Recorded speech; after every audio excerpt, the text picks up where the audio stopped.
Let me just summarize it for you this way, because the king is really mad. Have you noticed already Nebuchadnezzar has an anger problem?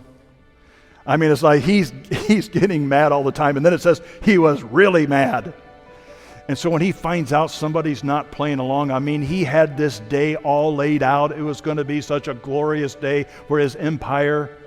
And he demands, just like the world does, complete and absolute allegiance. And here there is these three, Shadrach, Meshach, and Abednego, who would refuse to bow down. And he is mad. But Nebuchadnezzar, hey, he's going to work with these guys. And he says, I tell you what, maybe you didn't get the memo, maybe you didn't really understand what was going on. And so I tell you what, just because I'm a nice guy, I'm going to get the band together again, and we're going to play the music again. And when the time comes, I'll kind of wink at you when it's time. Just bow down. Just quickly bow down. That's all you got to do. And we'll be fine. But if not, you will be thrown into the burning fiery furnace. It's always said with those three words, the burning fiery furnace. In case you missed it, it's really a hot furnace. Just think about these three men.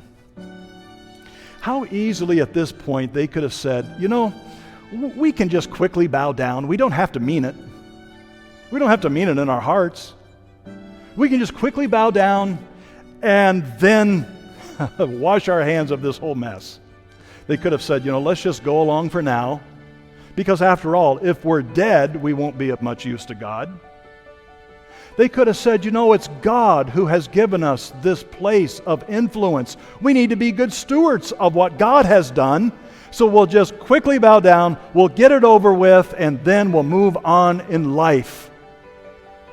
How easily they could have talked themselves in to any kind of compromise in order to get by as they face the heat of the king and this burning fiery furnace. How easy it would be just to bow.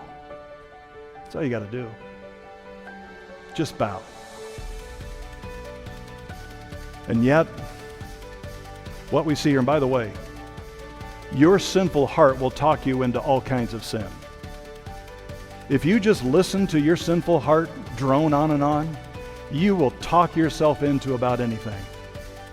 That's why we need the Word of God, and we need to preach to ourselves the gospel, and we need to preach to ourselves that which is true, and not just passively listen to our sinful hearts, but to actively teach and preach the truth to our sinful hearts.